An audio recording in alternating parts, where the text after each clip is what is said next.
जगाशी बोलायला फोन आवश्यक असतो आणि देवाशी बोलायला मौन आवश्यक असते. फोनवर बोलायला धन द्यावं लागतं आणि देवाशी बोलायला मन द्यावं लागतं.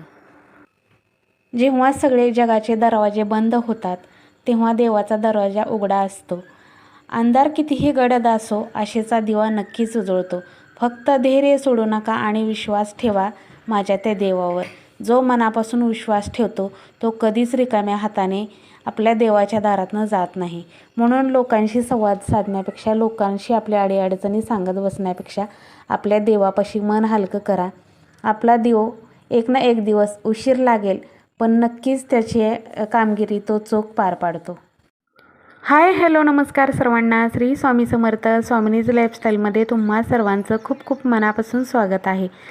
तर आज सकाळी 6 वाजता ह्यांची स्वामींची पूजा झालेली होती, पण त्यावेळी मात्र फुलं काही उमललेली नव्हती. कारण एवढ्या सकाळी आपली ही जी जास्वंदाची फुलं म्हणा, कुठलीच फुलं आहेत ना उमलत नाहीत.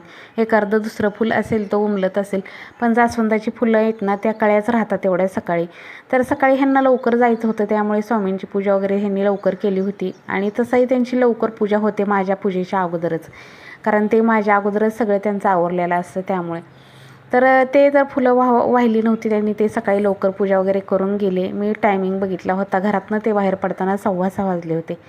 त्यानंतर माझी अंघोळ वगैरे झाली. त्यांनी आवर्जून सांगितलं होतं स्वामींना फुलं व्हा बरं का, आज काय बागेतली फुलं उमलली नाहीत. आणि तसंही त्यांनी नाही जरी सांगितलं तरी मी माझ्या आपल्या देवघरातल्या देवांची ज्यावेळेस पूजा करते त्यावेळेस स्वामींच्या इथं पण फुलं आणून ठेवते आणि स्वामींना नमस्कार करत असते. पण ह्यांचा खूपच जीव आहे ह्या गोष्टीवरती. त्यांना असं वाटतं एखाद्या दिवशी जर फुल नसेल ना तर त्यांना असं वाटतं, त्यामुळे ते मला आवर्जून सांगून जातात. किंवा एखाद्या दिवशी पूजा जरी नाही झाली त्यांची तरीसुद्धा मला सांगून जातात, पूजा कर बरं का स्वामींची, आज पूजा काय माझ्याकडून झाली नाही. तर सकाळी सकाळी इतकं छान मस्त असं वातावरण असतं. सकाळी घरात पूजा झालेली असते, अगरबत्तीचा धूपचा सुगंध पसरलेला असतो सगळ्या घरामध्ये, त्यामुळे आणखीनच प्रसन्न वाटतं घरात. तर इकडे स्वामींचं दर्शन वगैरे घेतलं. माझी अंघोळ झाली की पहिलं काम देवघरातल्या देवांचं दर्शन घेऊन स्वामींचं दर्शन घेत असते. सकाळी दिवसाची सुरुवात माझी रोज अशीच असते. चला तर छान असं जास्वंदाचं फूल किती सुंदर दिसत होतं. फक्त एकच उमललेलं होतं. 2-4 फुलं तरी असली तर छान वाटतं. गणपती बाप्पाला मी लाल फूल वाहत असते जास्वंदाचं, पण आज काही नव्हतं त्यामुळे एकच उमललं तर ते स्वामींना वाहिलं. त्यानंतर लवकर असं तुळशीला पाणी घातलं. ऊन पडायच्या अगोदर तुळशीला सुद्धा पाणी द्यायचं. देवघरातल्या देवांचं दर्शन घेतलं. स्वामींची ही झाल्यानंतर तुळशीला लगेच पाणी घालत असते रोज मी. देवपूजा माझी कधी होऊ पण तुळशीला पाणी अगोदरच घालत असते. ज्या जुन्या ताई आहेत ना त्यांना माहीतच असेल, कारण माझं नेहमीचं रुटीन मी पहिलं पण शेअर करायचे. तर नित्यनेमाने माझे देवपूजेच्या अगोदर आंघोळ झाली की सर्वात अगोदर देवघरातल्या देवांना नमस्कार वगैरे करून यायचं आणि त्यानंतर तुळशीला पाणी घालायचं. तर ही सकाळची माझी सुरुवात असते. ते आज पहाटे 5लाच उठले होते, पण मला थोडासा उठायला उशीर झाला. मला माहीतच नव्हतं हे उठून खाली आलेले. मी 5:30ला उठले. ज्यावेळेस मी जागे झाले त्यावेळेस पाहिलं तर हे अंथरुणावर नव्हते. नंतर मग मी खाली आले आणि त्यानंतर पाहिलं तर त्यांची आंघोळ, स्वामींची पूजा होत आलेली होती. तर असं ते काही चहा वगैरे घेत नाहीत, त्यामुळे त्यांना काही चहा करून द्यायचं किंवा काय असं नसतं. सकाळी जर खूप लवकर जायचं असेल त्यांना तर ते काहीच घेत नाहीत. आणि जर 9ला, 8:30ला, 8ला जातात ना तर त्यावेळेस मात्र त्यांचा फिक्स टायमिंग ठरलेला नसतो. रोज वेगळा टाईम असतो त्यांचा कामावरती जायचा. कारण जसे उन्हामुळे आता काय होतं, लेबल लवकर बोलवतात ते, कारण दुपारचं खूप ऊन आहे, काम पण होत नाही आणि ऊन पण खूप लागतं त्यामुळे. तर सकाळी लवकर कामाला सुरुवात केली ना तर ऊन कमी लागतं, त्यामुळे सकाळचेच लवकर लेबल येतात आणि सगळे लवकर मिळून कामं करतात. तर त्यामुळे हे पण लवकर जातात. आणि जर 8-8:30ला जायचं असेल तर नाश्ता जेवण वगैरे करून जातात. तर आज होता त्यांचा शनिवार, त्यामुळे मला काही जास्त काम नव्हतं, स्वयंपाक पण नव्हता करायचा. फक्त थोडीफार खिचडी करायची होती आणि पापड्या वगैरे तळायच्या होत्या. दुपारच्या टायमिंगला मी माझं काहीतरी करून खात असते. मी काय सकाळी स्वयंपाक वगैरे करत नाही. ज्या दिवशी ह्यांचा स्वयंपाक म्हणजे शनिवार असेल ना तर मी पण कंटाळा करते काहीतरी करून खायचा. मी पण असंच काहीतरी करते आणि खाते दुपारच्या टायमिंगला. इकडे दुधावरची सगळी साय वगैरे काढून घेतली. आता दूध शिल्लक राहायला लागले, कारण समर्थ पण नाही, कोणच नाही, त्यामुळे दूध शिल्लक राहतं. आणि म्हणजे 1 लिटर दूध असतं त्यामुळे 2-2 पातेले दुधाची गुंतली जातात, कारण दूध शिल्लक राहायला लागले आता. आणि हे पण आता दूध पित नाहीत, दूधच बंद केले त्यांनी प्यायचं, त्यामुळे दूध शिल्लकच राहतं. फक्त काय मी चहा पिते, तर तो चहा मी पण 2 टायमावरच केलेला आहे. मी सकाळी 1 टाईम आणि संध्याकाळी 1 टाईम. असं 2च टाईम चहा पिते.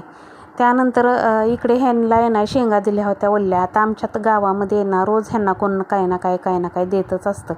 आता सध्या ओल्या शेंगा खूप निघतात, त्यामुळे कुणाच्या शेतात काय असेल तर ते वानवाळ्या देतच असतात ह्यांच्यापासून पाठवून. तर ह्यांना खूप ओल्या शेंगा आवडतात, तर त्या मी ना मिठाच्या पाण्यामध्ये उकडून घेणार होते. तर मला त्यांनी सांगितलं, म्हणजे पहिले मी मिठाच्या पाण्यात उकडायचे, पण त्याची तोंडं फोडून उकडायचे. तर मला ह्यांनी एक नवीनच वेगळीच टेक्निक सांगितली रात्री. तर अशा उकडून ठेव म्हटले शेंगा. तर ह्या शेंगा पूर्ण धुवून घ्यायच्या, चांगल्या स्वच्छ पाण्याने त्यातली सगळी माती निघेपर्यंत धुवून घ्यायच्या आणि त्यानंतर ह्या शेंगा अशाच उकडायला ठेवायच्या आणि उकडत आल्यानंतर मीठ टाकायचं. शेंगाची तोंडं वगैरे फोडायची नाहीत, काही नाही, अशाच दिवसभर मिठाच्या पाण्यात भिजू द्यायच्या आणि नंतर रात्री काढून खायला घ्यायच्या, असं त्यांनी सांगितलं होतं. तेच जाताना तर सांगून गेले. त्याचप्रमाणे मी पण सगळ्या शेंगा उकडायला ठेवल्या. पण शेंगांना एवढी माती होती की किती जरी पाण्याने धुतले तर शेंगातली माती काही लवकर निघली नाही, कारण ओल्या शेंगा होत्या. आणि खरंच बरं का, ओल्या शेंगा खायला कोणाकोणाला आवडतात. मला सुद्धा आवडतात, पण मला अशा उकडून वगैरे आवडतात, कच्च्या नाही आवडत जास्त करून. आणि ह्यांना तर कशा पण आवडतात, उकडून द्या, कच्च्या द्या, कशाही द्या, त्यांना खूप आवडतात ओल्या शेंगा. तर असं काही आपल्याला शेती नाही, पण आपल्याला सगळं शेतातलं जे आहे ते सगळं मिळतं आहे बरं का. इकडे सगळे कोण ना कोण नेहमी काय ना काय कोणाकडून तरी येतच असतं. माझ्या आईकडे शेती आहे, माझ्या ताईंना म्हणजे आमच्या नंदांना सगळ्यांना शेती आहे, त्यांच्याकडचं पण काही ना काही येत असतं. आता आमची पण शेती घेणारच आहोत आम्ही लवकरच, तुम्हाला समजेल पण घेतल्यानंतर. आपण कुठलीही गोष्ट करण्या अगोदर सांगायची नसते, जसं की आपण कधी घेणार आहे, काय घेणार आहे, तुम्हाला घेतल्यानंतर सांगेनच मी. माझ्या सगळ्या सबस्क्रायबर ताईंना मी सगळ्या गोष्टी सांगत असते. आता आपण घर घेतलं होतं त्यावेळेस पण सगळ्यांना सांगितलं की आपण घर घेतलेलं आहे. त्यानंतर आता आपलं गावाकडचं घर बांधायला चालू केलं आहे, ते सुद्धा सगळ्यांना सांगितलं होतं, थोडं दाखवलं. पण आता खूप घर वरती गेले बांधायचं, पण मलाच खूप दिवस झालं जाणं झालं नाही, त्यामुळे मी सुद्धा बरेच दिवस झाले गेले नव्हते. इकडे छान असा सकाळी मूड होता, म्हटलं आज काय स्वयंपाक नाही काय नाही, म्हटल्यानंतर छान अशी रांगोळी काढायला घेऊया. कलरची छान रांगोळी काढायची होती मला, पण वारं इतकं सुटलं होतं की बघा, इथं साईडनं मी रेषा ओढते ना तरीसुद्धा त्या नीट येत नव्हते, इतकं भयंकर वारं सुटलं होतं सकाळी. आणि वारं भारीच वाटतं बरं का. बघू शकताय तुम्ही, रेषा तरी नीट येत आहेत का. आता हल्ली खरं तर वारं असणं गरजेचंच वाटत होतं, कारण एवढं 2-3 दिवस मध्ये गरम झालं, म्हणजे मागच्या आठवड्यात खूपच गरम झालं. त्यामुळे असं वाटत होतं की कधी एकदाचं वारं सुटेल. आणि फायनली कालपासून वारं सुटायला लागलं आणि जरा थोडासा हवेत बदल झाला आहे, म्हणजे गरमी थोडीशी कमी जाणवायला लागली. म्हणजे आहे गरमी, पण थोडीशी कमी झाली, म्हणजे गार वारं सुटल्यामुळे. नाहीतर अक्षरशः अजिबात चैन पडत नव्हता. आणि काल काय मज्जा झाली सांगते. आता परवाच्या दिवशी आमच्याकडे दिवसभर लाईट नव्हती. कशामुळे लाईट नव्हती हे काही कळलंच नाही, पण लाईट गेली होती. मग मला कसं वाटलं वारं कवदान परवा सुटलं होतं त्यामुळे लाईट गेली असेल आणि येईल नंतर. तर काय झालं, परवाच्या दिवशी तसं झालं होतं, वारं कवदानामुळे लाईट गेली होती. पण काल काय झालं माहिती आहे का, दिवसभर लाईट गेली आमची, पण मला कळलंच नाही. मग मला असं वाटलं की सगळीकडचीच, काल त्याच्या अगोदर पण परवा लाईट गेली होती, मला वाटलं की सगळ्यांचीच लाईट गेली असेल. दिवसभर काल मी गरमीमध्ये थांबले. शेवटी 6 वाजता ह्याने आले आणि आल्यानंतर मी म्हटलं अहो आपली सकाळपासून लाईटच आली नाही. आणि त्यांचं एकदम मीटरकडे लक्ष गेलं आणि माझं पण बाहेरच्या खांबावरती लक्ष गेलं, कारण 6 वाजले होते. दिवसभर लाईटी असतात बरं का बाहेरच्या खांबावरच्या, पण मी कधी बघितलंच नाही बाहेर येऊन, उन्हामुळे मी काही जास्त बाहेर येत नाही दुपारची. तर खांबावरची लाईट होती, मीटरमध्ये पण लाईट होती. नेमकं झालं काय, ह्यांना पण प्रश्न पडला. ह्यांनी वायरमॅनला फोन केला. त्यानंतर वायरमॅन म्हणले आता 2 महिने झालं स्मार्ट सिस्टीम चालू केलेली आहे, मीटरमध्ये लाईट जरी असली तर तुम्ही लाईट बिल नाही भरलं की लाईट बंद होणार आहे वरून. काल इतकं भारी वाटलं की म्हणलं खरंच ऑनलाईन झालं, हे खरंच चांगलंच झालं ऑनलाईन. आता बिल पण ऑनलाईनच भरतात हे. पण ह्या महिन्यात त्यांनी लाईट बिल त्यांच्या कामाच्या घाई गडबडीत ह्याच्यात त्यांच्या आठवणीतच राहत नाहीत काही गोष्टी. तर लाईट बिल भरलं नव्हतं म्हणून आमची दिवसभर काल लाईट नव्हती. म्हणजे मीटर चालू होता, पण वरूनच त्यांनी स्मार्ट सिस्टीम केलेली आहे की लाईट बिल नाही भरलं की त्याची डेट संपल्यानंतर आपली लाईट जाते. हे आम्हाला काल कळलं. हे सिस्टीम 2-3 महिन्यापासून चालू झाली. आता नवीन मीटर आम्हाला सगळ्यांनाच बसवलेले आहेत, पण हे मला माहीत नव्हतं आणि त्यांनाही माहीत नव्हतं. काल माहीत झालं, नशीब लवकर माहीत झालं. आणि दिवसभर मी काल गरमीत उकाड्यात बसले. मला असं वाटलं की लाईटच गेली आहे, सगळ्यांची गेली तेव्हा आमची पण गेली असेल असं वाटलं. त्यानंतर इकडे माझ्या दुकानाच्या पुढं मी छान अशी झाडं लावलेली आहेत बघा. ही पावसाळ्यामध्ये पिवळ्या फुलांची झाडं, बागेमध्ये पण आहेत आपल्या 2-3. ह्या झाडांना आहे ना उन्हाळा, पावसाळा, हिवाळ्यात 3ही ऋतूमध्ये भरपूर अशी फुलं येतात. फक्त उन्हाळ्यामध्ये त्याची साईज छोटी असते, पावसाळ्यामध्ये साईज मोठी असते म्हणजे फुलांची. उन्हाळ्यामुळे थोडं पाणी कमी पडतं त्यामुळे साईज फुलांची छोटी येते. बघू शकता इकडे वारं सुटलं होतं त्यामुळे एडीवाकडे रांगोळी तर काढली. रांगोळी तुम्हाला मिनी ब्लॉगमध्ये मी शेअर केली आहे, तर मिनी ब्लॉग पाहिला नसेल तर नक्की पहा. आपला मिनी ब्लॉग 2:30ला येतो आणि संध्याकाळी आपला व्हिडिओ 9ला येतो. मोठा व्हिडिओ 9ला आणि मिनी ब्लॉग दुपारी 2:30ला.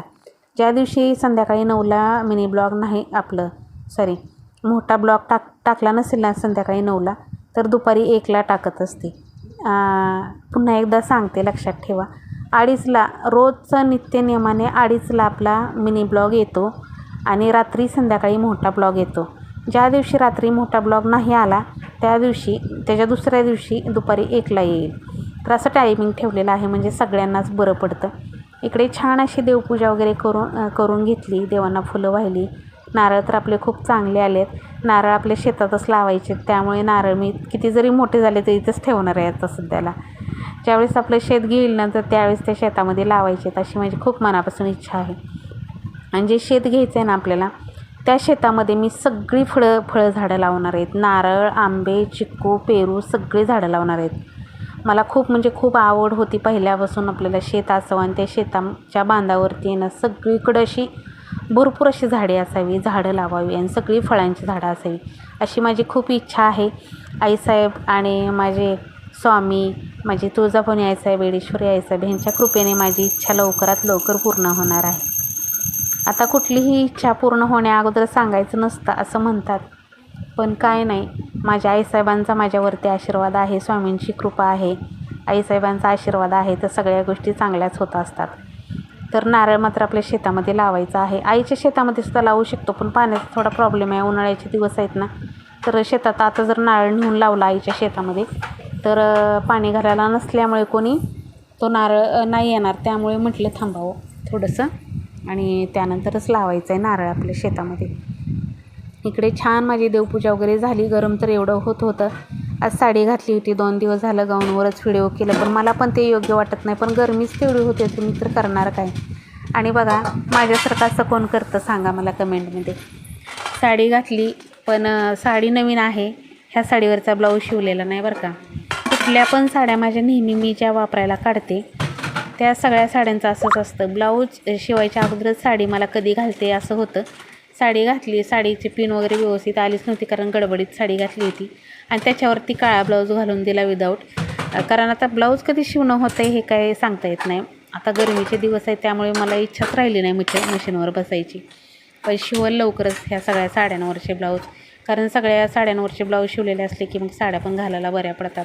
पण गरम एवढं होत होतं आणि त्यातनं घातलेली होती नवीन साडी तर आणखीनच गरम होत होतं. आता थोडीशी खिचडी करायची होती, थोड्याशा पापड्या वेपर्स वगैरे तळायचे होते. शाबू तर नको म्हणतात, पण मी आज थोडा घातलाच होता, म्हटलं असू दे घालते थोडासा, म्हणून अगदी डिशीभर शाबू बिजू घातला होता. शाबू करत असताना चांगला मऊसूत भिजलेला असेल तर, आणि नेहमी मी शाबू तुपातच करते त्यामुळे शाबू दुपारी पण कडक वगैरे होत नाही आणि याचं तेलकट असं नसतो शाबू जर तुपात केला तर चांगला होतो. तेलात आता सगळ्या हे पापड्या वगैरे सगळ्या तेलात तळून घेतल्या, कढईतलं तेल काढून घेतलं आणि त्यानंतर शाबू तूप टाकून केला, असं केलेलं आहे मी. तर ह्या मी घरीच केलेल्या उन्हाळ्यामध्ये पापड्या, वेपर्स हे सगळं आहे. वेपर्स काय ह्यांना आवडत नाही त्यामुळे तळले नव्हते, पण खारवड्या आणि शाबूच्या पापड्या तळल्या होत्या. तेलाची धग एवढी होती की अक्षरशः मला खूप गरम होत होतं आणि रोज स्वयंपाक करताना सुद्धा सकाळ आणि संध्याकाळ नको व्हायला लागले, कारण इतकी गरमी, प्रचंड गरमी आहे. आणि त्यामुळेच मी 2-3 दिवस झाले गाऊनवरच व्हिडिओ केले होते आणि मला सुद्धा कसं तरीच वाटायचं, पण असं कधी तसं चालत राहणार आहे आपलं. तर तुमच्या सगळ्यांच्या कमेंट असतात, ताई मोठे व्हिडिओ करा, त्यामुळे सगळ्या ताई छान कमेंट करतात. आणि तुम्हाला एक रिक्वेस्ट पण करते, तुम्ही कमेंट केल्या तरच मी व्हिडिओ टाकणार आहे बरं का, कारण तुमच्या कमेंटच मला मोटिवेट करतात. त्यामुळे तुमचे जशा कमेंट येतील तसे मला व्हिडिओ बनवायला छान वाटतं. त्यामुळे तुम्ही कमेंट केल्या तरच मी व्हिडिओ करणार आहे. नंतर परत असं म्हणू नका की ताई व्हिडिओ का बंद केले. तुमची रोजची एक कमेंट मला हवी आहे. तुमची कमेंट आणि व्हिडिओला लाईक करत जावा. व्हिडिओ आवडण्यासारखे असतील, तुम्हाला आवडत असेल तर नक्की लाईक करत जावा. इकडे मिरच्या आहेत ना, बघू शकता मिरच्याचा कलरसुद्धा कसा बदललेला आहे. परवाच मिरच्या आणल्या होत्या पण देठं काढून ठेवल्या ना की म्हणजे आणतानाच मिरच्या अशा थोड्याशा कलर चेंज होता, असा हिरवागार कलर नव्हता मिरच्यांचा. उन्हाळ्याच तेवढा आहे तर काय. मिरच्याची देठं काढून ठेवली फ्रीजमध्ये की मिरच्या जास्त दिवस टिकतात, आणि जर देठ असं ठेवलं तर सडतात मिरच्या देठाच्या बाजूला, असं होतं. त्यामुळे नेहमी मी मिरच्याची देठं काढूनच ठेवत असते, आणि जर जास्त असतील तर थोड्याशा तशा आणि थोड्याशा तशा ठेवत असते. पापड्या वगैरे सगळ्या तळून घेतल्या. त्यानंतर मग मिरचीचे तुकडे टाकून खिचडी करते. मिरची बारीक करत नाही, आता गरमीचे दिवस आहेत. जर खूपच खिचडी तिखट झाली तर त्यातली मिरची बाजूला काढून तर खाता येते. तर हे आपलं घरचं तूप बनवलेलं असतं ना, तर हे तूप टाकूनच मी खिचडी बनवत असते दर शनिवारी. ह्यांचा फक्त शनिवार असतो. आदलेमधले कुठले उपवास आले तर करतात, तर कंपल्सरी दर आठवड्यात मात्र शनिवार असतो त्यांचा. माझेही शुक्रवार होते, पण माझी मध्ये थोडीशी तब्येत खराब झाली होती, म्हणजे खराब म्हणजे बिघडली होती. त्यामुळे डॉक्टरने सांगितलं होतं उपवास वगैरे काही करू नका, कारण मला पित्त पण सारखं व्हायला लागलं होतं. ह्यांनासुद्धा शनिवार असतो फक्त, ह्यांनासुद्धा, पण पित्ताचा ह्यांना त्रास काय नाही आहे. मला पित्ताचा खूप त्रास आहे. मला उपवास केले की पित्त होतं, ॲसिडिटी होते, आणि त्यामुळे मग मी पण माझे उपवास कमी केलेत. फक्त माझी महिन्याची पौर्णिमा एकच असते, शुक्रवार होते, स्वामींचे गुरुवार होते. सगळं काही उपवास पहिले खूप उपवास केले, पण आता हल्ली होतच नाहीत. ह्यांचे कसं अंगारकी चतुर्थी, शनिवार, हे सगळं असं काहीचं असतं ह्यांचं. बघू शकता हे सगळं तळलं होतं, आणि मोबाईल ॲडजस्टच होत नव्हता. नेमकं काय करावं ते कळत नव्हतं, म्हणून थोडंसं त्याला स्टॉप केलं. आणि बघू शकता अगदी थोडीशी का होईना पण त्यांना खिचडी केली, आणि किती मोकळी फडफडीत खिचडी झाली. जर तुपात खिचडी केली तर चांगलीच होते, मोकळी फडफडीत होते. आणि असं काहीसं असतं बघा माझं सकाळचं. डबा नसेल तर काय ना काय असतं. आताचे पाठीमागचं जे तुम्ही किचन. चला तर मैत्रिणींनो, आजचा व्हिडिओ तुम्हाला कसा वाटला कमेंट करून सांगा. व्हिडिओ आवडला तर लाईक करा, शेअर करा. चॅनलवर जर नवीन असाल तर चॅनलला सबस्क्राईब करा. चला तर भेटूया आपण उद्याच्या छानशा सुंदर व्हिडिओसोबत. तोपर्यंत सर्वांना श्री स्वामी समर्थ.